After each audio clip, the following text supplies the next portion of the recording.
So this one is about how I scaled a football agent from 0 to 10K last month. And it's not the same client that I spoke about in the first presentation. This is my second client. So meet Habib. This is Habib. This is the football agent. As of now, he has 46K followers on TikTok, 10K on IG, and he's got a free community of 2.1K players and an email list of 100 players. This is how I met him. So this is what he had before we started building anything out. Previously, he tried selling a low ticket, which was like basically selling his an email list of his contacts of clubs and stuff like that, but he wasn't getting any sales. It didn't work. So it's important to know why it didn't work, right? So what I found is that his offer wasn't data driven, so it was just something that he thought his audience wanted.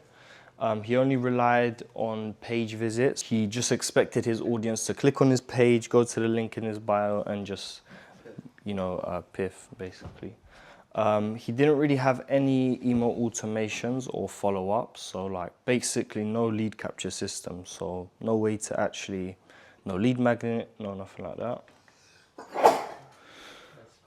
So the price of his low ticket was £50. We raised that up to 297, so 5x the price. And the goal was to make 10K, right? I've never actually made, apart from the in-person stuff, I haven't made 10K for like an online offer before. So that was the goal. And we calculated this backwards, so we had to make 34 sales to reach that, that mark. So these were our three main challenges. So a young audience, financially dependent. So it's very hard to sell to people when they're 16 years old. That's most of his audience. High skepticism, online football course. Online football course. Like, most people think like football is a more in-person thing. So you'd think like, what's an online course going to teach me about football, Difficult niche. So this is what I thought originally. Because it's mostly skill-based. A lot of it has to do with how good you are for you to be able to promise a certain result. And obviously, Habib is not a coach, he's an agent. Yeah, so before ever creating the offer, this is very important, we did market/audience research. And I put a slash because it's slightly different. So the market research was what is already out there. So what kind of like football gurus, football coaches, what's already out there to have a proof of concept, which we did find some. What is missing, so where can you actually fill the gaps? And in terms of the audience, what you want to find out is like the general demographics. So you actually want to see who's watching Habib, not who's watching football or who's buying courses, but who's actually watching Habib. And what are they watching him for? What do they want? What do they struggle with? And what can they afford? Now, how did I go about obtaining this information, right? Especially when it comes to his audience. So I'm sure some of you, I'd expect that you'd know what a lead magnet is. Is there anyone that doesn't? Okay, perfect. So I don't have to explain this. It can be anything like a free audit, downloadable guides, free training videos, any resource that sparks interest, right? And you obviously get the information in return. But I decided to go for interactive tools, especially like it being like a skill-based industry. So stuff like training schedule builders, where they put their weaknesses, their availability, and it creates a training schedule. So I just thought a bit more creatively about a lead magnet. I think downloadable PDFs like a little bit outdated and boring, do you know what I mean? So especially with the AI that we have available. Career roadmap generators, accountability trackers, self-assessment tools. These are more examples of what I've even used for the Scout as well. This was the example of the lead magnet I implemented for Habib when we first started to launch. So we created a career roadmap generator because when I jumped on the onboarding call with Habib, what he told me was that a lot of people ask him like, where should they go next? They don't actually know the clear next step in football. So I used that to actually find out more about his audience. So yeah, from the research, we basically start building up a warm lead list, which later down the line helped us actually launch the offer. So now we get into the offer creation, right? We've done the research, we got what we want, and now we can actually create the offer. Like what I learned about offers is that a strong offer statement includes at least 3 of these things: ICP, promised result, time frame, pain point, unique mechanism, a guarantee, and/or risk reversal, right?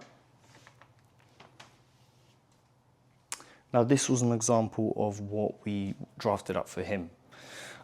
So in 90 days, you'll stop working hard in the wrong direction and leave with an agent-approved pathway and secure your next real opportunity, even if you have no connections in the game, right? So you got the time frame, you got the pain point, so that they're working in the wrong direction, you know, and especially in football, a big pain point is that if you're working in the wrong direction for a long time, you might miss a window, so your pathway might actually change. So that time is very crucial, and that's like the pain point that we really press on. Agent approved pathway, that's an example of what a unique mechanism could sound like. Next, real opportunity, that's the promise, right? As far as a promise can go. And no connection in the game, so perceived likelihood of achievement, that comes from Alex Hormozy as well. Plus a bit of pain point, because one of the pain points was also that they feel like they don't have any connections in the game. Right, so we've done our research, we've got our offer. Now the funnel. So we just went with a simple VSL book a call funnel. If you don't know exactly how that works, so we have the content, that was TikTok, IG stories, and Telegram group chat. And then we built up a wait list. Within that wait list, we've got email sequences that lead up to the launch.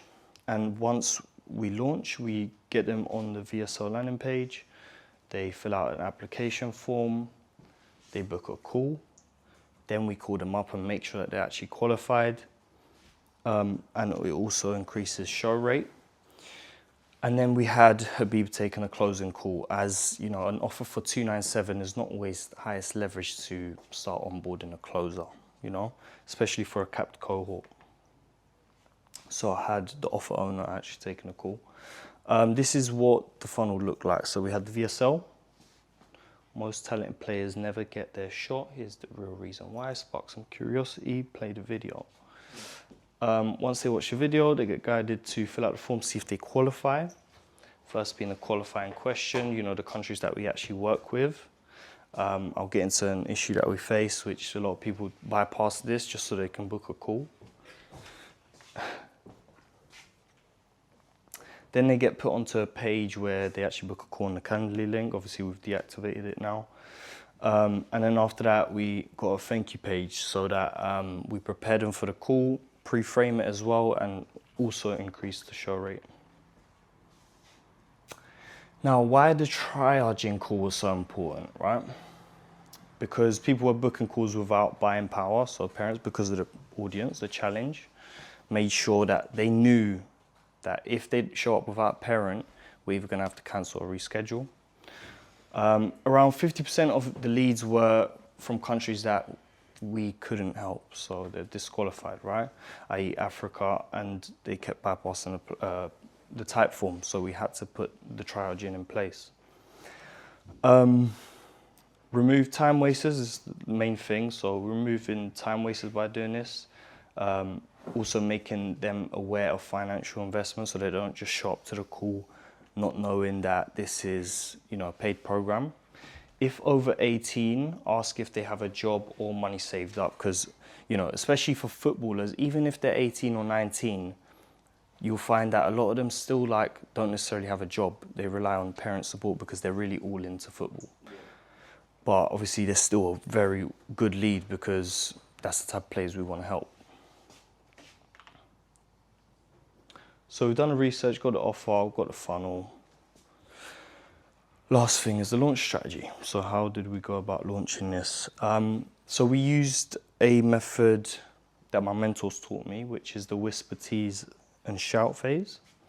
And this consists of 2 weeks of work, mainly. You can make this longer. I wouldn't suggest making it shorter.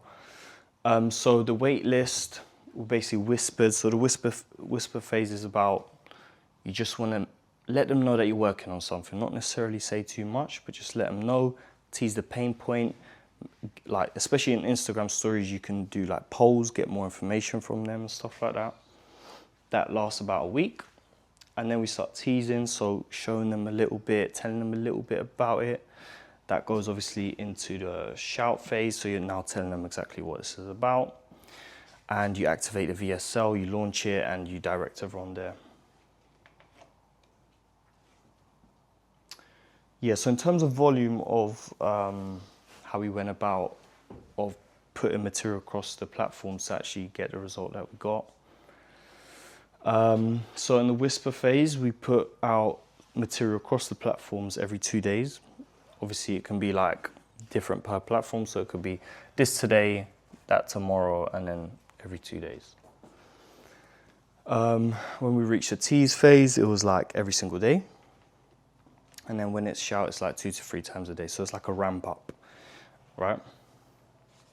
Launch week, obviously, was very successful. We had loads of, like, basically booked 2 to 3 weeks ahead. Our close rate was 49.4%, which is not too bad. And show rate was about 90%.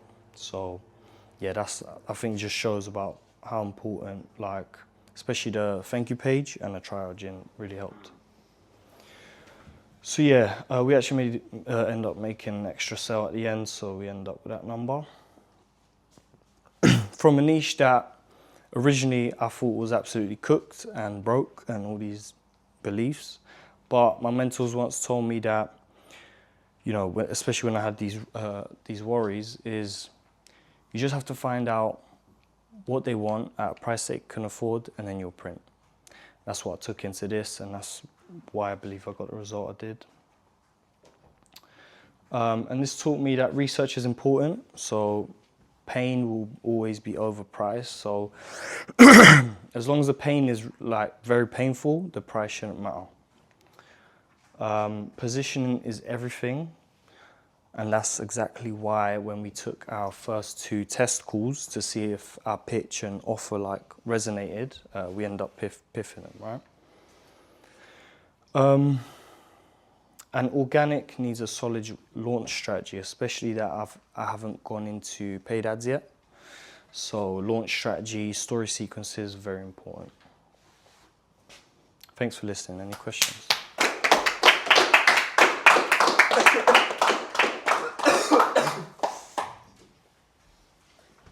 I think I asked you this a bit earlier today, but do you plan on ever moving into something higher ticket, and how would you sort of go about that? Yeah, how would I go about that?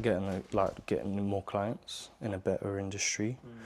It's just that I just happen to be in this industry, right? So I think it's a little bit difficult. There are definitely a few challenges in terms of setting up high ticket for this industry, just because there's stigma around, like, especially in the UK, for someone to be your agent, usually it's only percentage based. There's no like upfront or retainer costs, you know, so it's very hard to like charge high ticket and create an offer around that.